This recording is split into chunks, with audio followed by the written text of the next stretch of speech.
was going into 10th grade, and it was the summer before that, and there was a lump on my neck.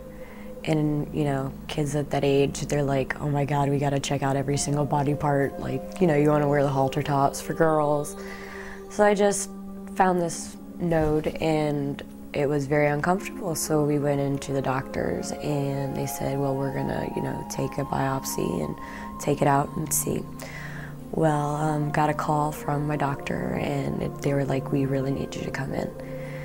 First thing I knew is something was just extremely wrong, and I had butterflies the whole time driving there and getting there. And they said, yes, you do have cancer. And then they sent me right to All Children's the same day, rushed me right over here. I was crying most of the time, yes.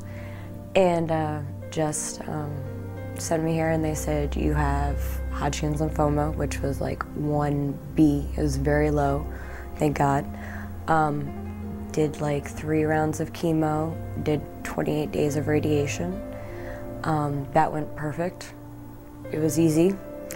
And then 5 years later, a week after my 21st birthday, I get diagnosed with AML, acute myelogenous leukemia, which was a heartbreaker because it was going on 5 years out of remission and we were supposed to party it up for my 21st birthday. I got put in right in the hospital that day. There, no packing bags, no nothing, no you're able to go home, nope. So that was really hurtful because the first thing when you think of leukemia from back then is, you know, you're gonna pass. But with so much technology and so many things happening nowadays, it's just like a miracle. So that was the journey, and then it was a whole year after that, in and out of the hospital. A month, and then you get to go home if your counts were up, you know, for maybe a week or so, and then go back and forth. And then in June was the big day, that the end of June is when I got my transplant.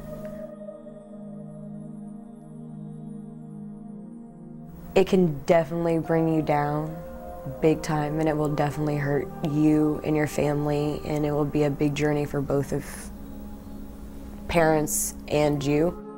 But the biggest thing that you need to know about the illness, if you're going to want to fight it, is you have to be extremely positive and mentally there, and nutrition is the biggest key. Live life to its fullest. You don't know when it's going to end at all, because I could have been gone when I was 15. I could have been gone. The bone marrow couldn't have not worked. You know, so many things could have happened.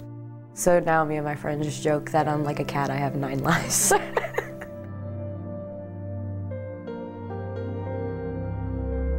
Being a veterinarian. Really? Yeah. Do you have a lot of animals? I love animals. I have a pit bull and I have 2 cats. And if I could have more, I so would. Now, do they get along? My cats think they're dogs anyways, so they attack each other, which is pretty funny. And I've always loved horses and stuff like that. But now with everything and how all this has made a role, I know that it's definitely going to be in the medical field. So I guess God's saying, you know, pick one or the other. During all this bone marrow and everything, you know, they tell you that you might not ever be able to have children.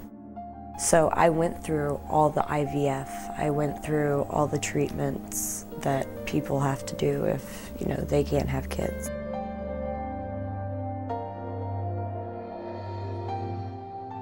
I think it scared my ex-fiance away, because I don't think he ever had something so traumatizing in his life or lost anybody that was very close to him. And I think it kind of, I didn't think he knew how to deal with it emotionally. So he said he was going to be there, and he was there, but he wasn't emotionally there how I needed him there. Do you feel like that was a dream that just kind of walked away on you? Yeah, because that's the person I have the embryos with.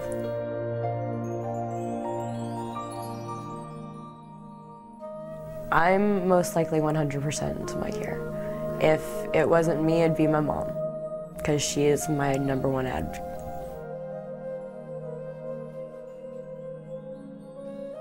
Well, It feels amazing because of the fact of that they have that kind of trust, trust in me. It's great because it shows how much love and how much care they have for me as I have for them.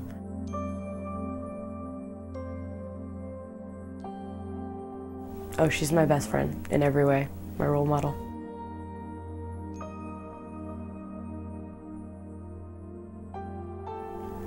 Hope. You know, I've never really thought about that.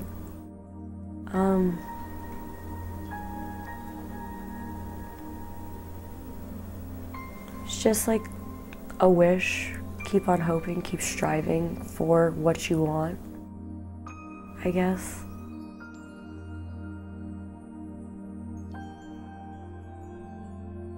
To try to be emotional and to take their emotions into consideration, but at the same time, you know, you have to be honest. That's why I told them when I found out, I was like, Reeds, I was like, just tell me, I don't want to hear any of the positive, I want to hear all the negative. Because if you don't give me any of the negativity, I can't build on that, you know, I can't work on that or anything like that. So he felt really bad definitely coming in telling me, because whoever wants to tell anybody that you have a second cancer again, or you're almost hitting your 5-year mark or anything like that, or telling a child. But